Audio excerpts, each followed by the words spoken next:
I caught my husband cheating with someone I never expected. Now I'm taking back my life. It was supposed to be a peaceful Saturday morning. I had just poured myself a cup of coffee, ready to enjoy the rare quiet of a weekend alone. Mark, my husband, had been away on a business trip for the last few days. I hadn't heard from him much, but I wasn't worried. After all, we'd been married for 5 years, and I trusted him.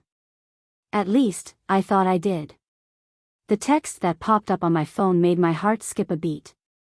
It was from my best friend, Emma.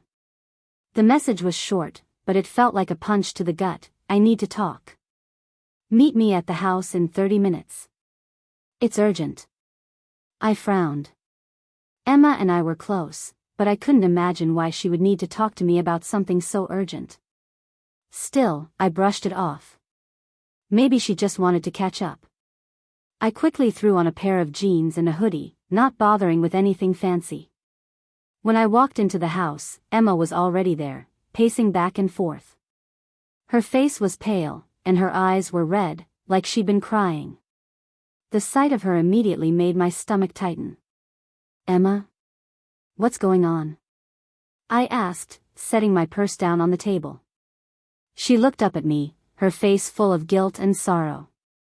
I didn't want to be the one to tell you, but I can't keep it from you anymore."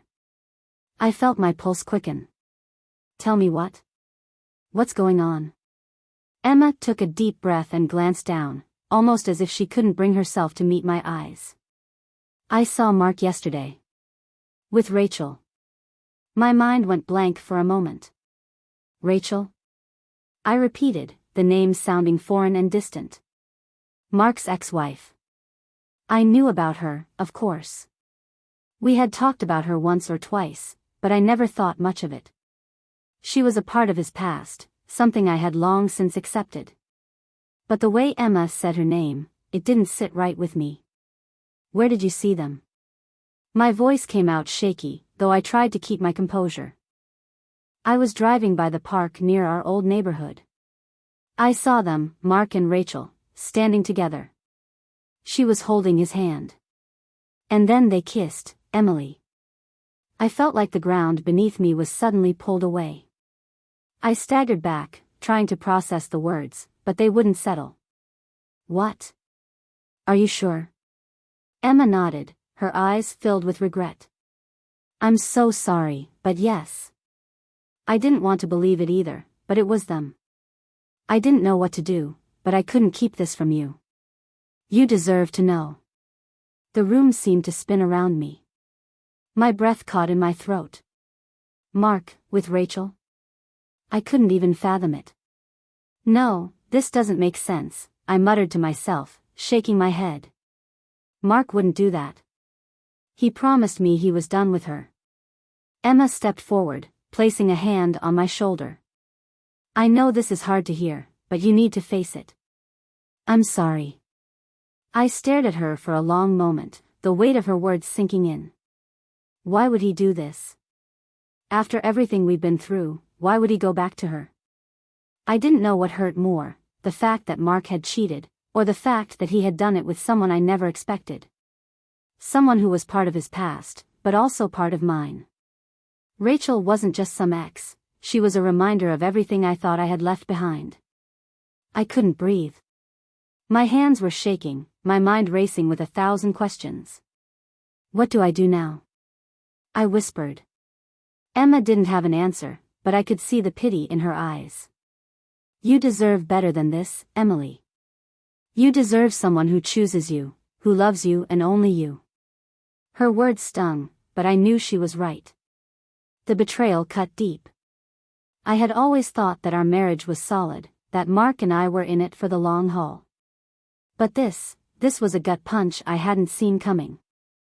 I turned and walked to the window, staring out at the empty street. My mind was in turmoil, but one thing was clear, I couldn't just stand by and let this destroy me. I couldn't let him destroy me. I didn't know what to do next, but I knew I had to take control. I had to take back my life. Later that evening, when Mark came home, I was waiting for him. He walked in, looking tired, but when he saw me sitting there, his face froze. Emily? What's going on?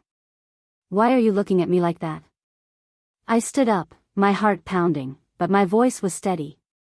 I know, Mark. He blinked, confused. What do you mean? I took a deep breath, my hands clenched into fists at my sides. I know about you and Rachel. I know you've been seeing her. I saw the pictures, I heard everything. Mark's face turned ashen, his eyes darting around the room, clearly trying to find a way to deny it, but he couldn't. He was cornered, and the weight of my words hung in the air like a suffocating cloud. Emily, please, he started, but I cut him off, the anger surging through me like a tidal wave. No, Mark. No more lies. I don't want to hear your excuses. My voice trembled, but not from fear, this was something else. This was the fury of someone who had been betrayed, someone who had trusted too much. You've been seeing her behind my back. You've been sneaking around with your ex-wife, the woman you promised you were done with. Do you even realize how much that hurts? His eyes were filled with regret, but it didn't matter. Nothing could undo what he had done. I didn't mean for it to happen, Emily, he said, his voice shaky now, as if he was trying to piece together an explanation that would make sense of his actions. It's just. Rachel and I, we have history. We've always had this connection, and I. Stop. I raised my hand, silencing him. You don't get to justify this. You don't get to use your history as an excuse. You made a choice, Mark. A choice to hurt me, to lie to me, and to betray my trust. And I'm done. I'm done with you. His face contorted in disbelief. Emily, please don't say that. I love you. I do. This was a mistake. A stupid, stupid mistake. I never wanted to hurt you. I let out a bitter laugh, shaking my head. If you loved me, you wouldn't have done this. You wouldn't have kept sneaking around with her. You wouldn't have lied to my face every single day. I took a step back, the pain starting to bubble up in my chest, but I refused to let him see how much it hurt. You've broken something inside me, Mark. And I can't fix it. I can't even look at you the same way anymore.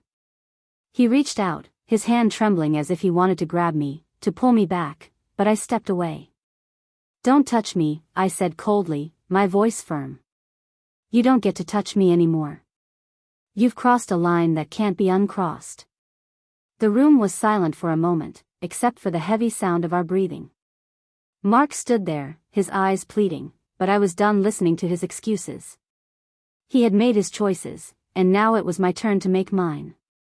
I'm leaving, Mark. The words were final, like a verdict. I'm not going to stand by while you tear me apart. I deserve better than this.